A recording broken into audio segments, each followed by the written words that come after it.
Nous allons voir maintenant un moyen de mettre en évidence une saisie pour une donnée particulière.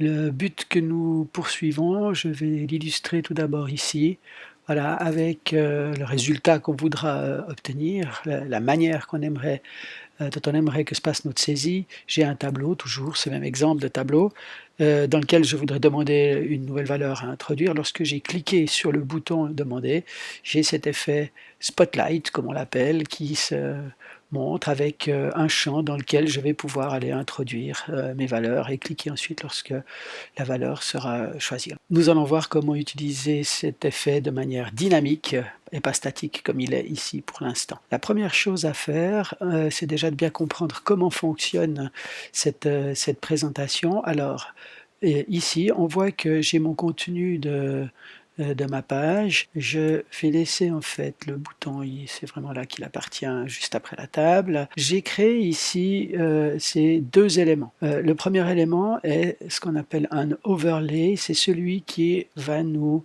faire tout le fond gris comme ceci, et puis modal sera vraiment l'élément qui va apparaître dessus, c'est ce modal input.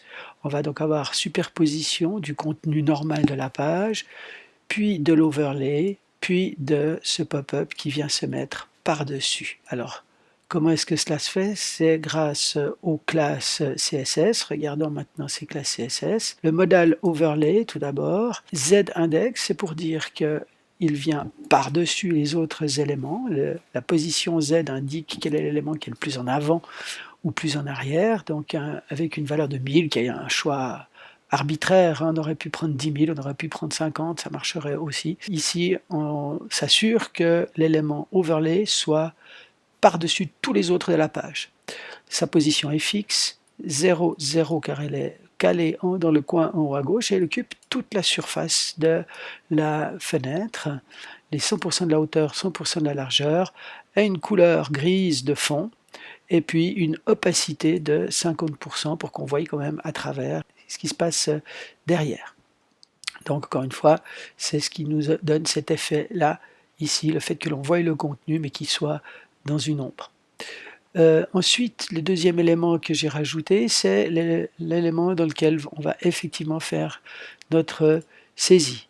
Donc nous avons ici une classe modal input.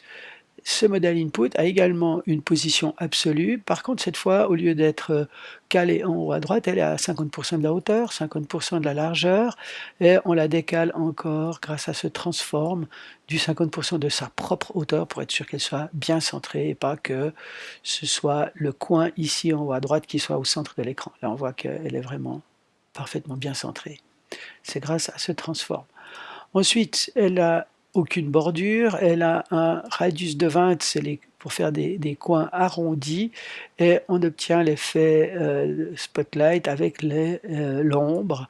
On va porter une ombre blanche dans les 4 directions, pour une ombre blanche en haut, en bas à droite, en haut à gauche, etc. pour faire le tour, obtenir quelque chose qui entoure le tout, avec le fond qui est blanc, le padding pour qu'on ait un bon décalage entre le contenu et le bord de notre boîte, et puis surtout très important, le z-index 1010, donc une valeur plus grande que ce 1000 ici pour être sûr qu'elle soit posée dessus. Voilà, donc maintenant en ayant une div avec modal input et une div ayant modal overlay comme classe, j'obtiens cet effet-là, mais pour l'instant, c'est pas encore ce que je veux parce que au départ, je veux forcément que ces éléments soient cachés. Donc je vais leur mettre une classe des none. Voilà, parce que mon tableau, à la base, je veux qu'il soit comme ça. Et puis, au moment où je vais cliquer, j'aimerais avoir mon effet apparaître sur mon écran. Donc, pour l'instant, j'ai fait que du CSS.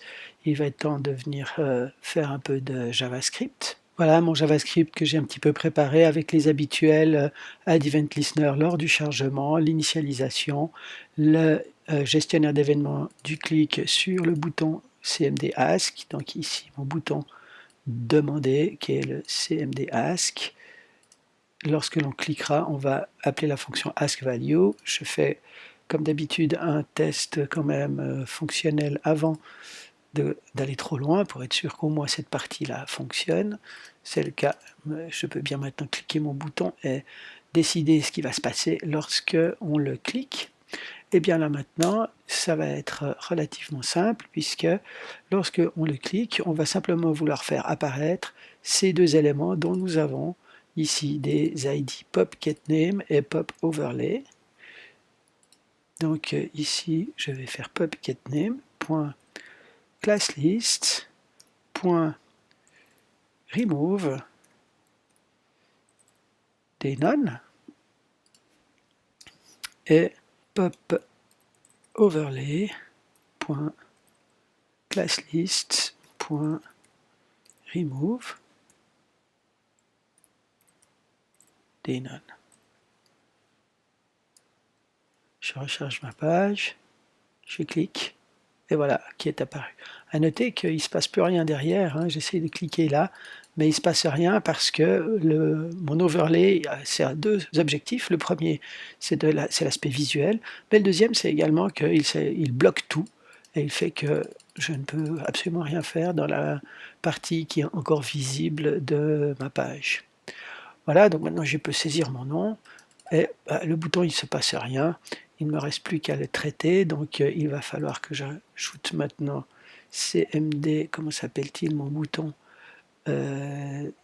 ici CMD add, voilà, alors CMD add, on lui donne un event listener, lorsque on le clique, eh bien on va faire store value,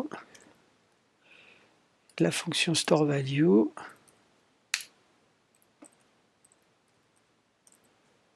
voilà. Alors ici, je ne vais pas faire l'exemple complet, mais on va simplement s'assurer d'abord que nos données, que notre effet ayant servi, eh bien, on va pouvoir le faire disparaître. Donc, on va rajouter les classes à mes deux éléments pour faire disparaître l'overlay et le pop-up. Mais je ne fais que le cacher, il existe toujours. Et donc, je peux encore utiliser le contenu de mon champ. Le contenu de mon champ, maintenant, il est ici, txtname. Donc ici, dans le store, je vais simplement me limiter dans cet exemple à faire un console.log txtname.value. Bien entendu que dans une vraie application, je ferai un autre usage de la valeur qui m'a été introduite. Alors testons cela, je recharge ma page, voilà, je vais demander, et il s'appellera Helmut, voilà, clic, on est revenu à une page normale, on peut sélectionner des choses, et on voit que la note donnée, on l'a bien capturée. Helmut, Henri, etc.